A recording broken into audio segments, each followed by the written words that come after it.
ትምህርት ቤት የገቡ ሁለት ወጣቶች ፍርድ ቤት ቀረቡ። በአዲስ አበባ የተፈጸመው ድርጊት እጅግ በጣም የሚያሳዝን ነው።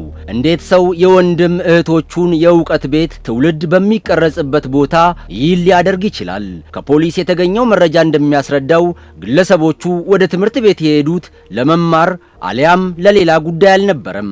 ተማሪዎችና መምህራን የተለመደውን የመማር ማስተማር ሂደትን ለማስቀጠል ጠዋት ላይ ግቢ ውስጥ ሲገቡ ፈጽሞ ያልጠበቁት ነገር ገጠማቸው። በወቅቱ ፖሊሶችን ትምህርት ቤት ውስጥ በመመልከታቸውም ግራ ተጋብተዋል።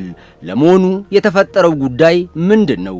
መረጃው ለጥንቃቄ ይጠቅማልና እናደርሳችሁ።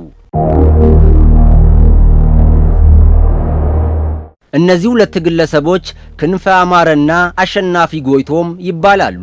ያሰቡትን እኩይ ዓላማ ለማሳካት ምሽት ላይ በአዲስ ከተማ ክፍለ ከተማ በሚገኘው ጉለሌ አንደኛ ደረጃ ትምህርት ቤት ይሄዳሉ። ታዲያ በወቅቱ አካባቢው ላይ የነበረውን ክፍተት ተጠቅመውና የጥበቃዎች መዘናጋት ምቹ ሁኔታን ፈጥሮላቸው በአጥር ላይ ወደ ውስጥ ዘልቀው ይገባሉ።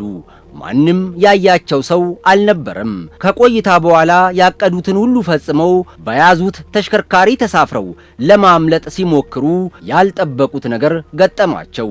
ፖሊስም ስለ ጉዳዩ ተናግሯል።